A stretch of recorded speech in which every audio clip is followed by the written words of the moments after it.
de participer au Tour, c'est grandiose.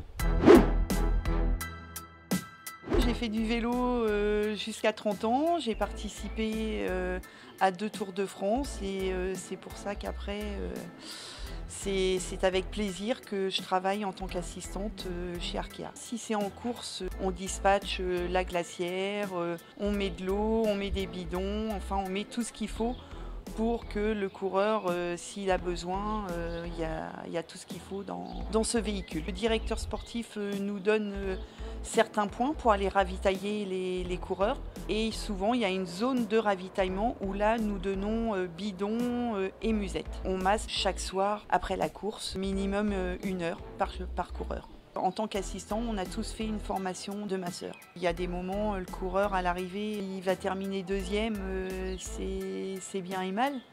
Et je pense que nous, anciens coureurs, on comprend mieux le coureur, on essaye de le réconforter.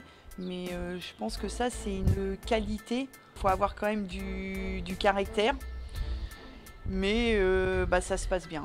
Je travaille avec des assistants qui sont super sympas avec moi. Et tout le monde s'entraide, mais c'est vrai que parfois, c'est pas toujours évident quand même d'être une seule femme parmi ces hommes.